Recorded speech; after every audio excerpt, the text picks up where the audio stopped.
I'm in Columbia, Missouri, meeting a man to drop off donkeys.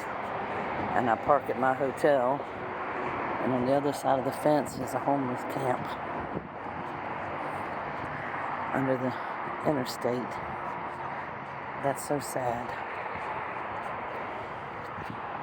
Here's my donkeys. 6 donkeys.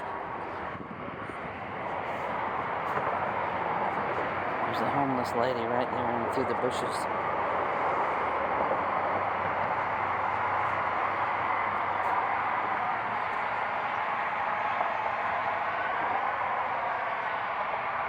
It's so sad.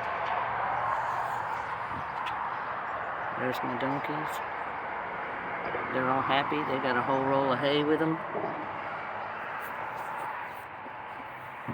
These are going to Colorado.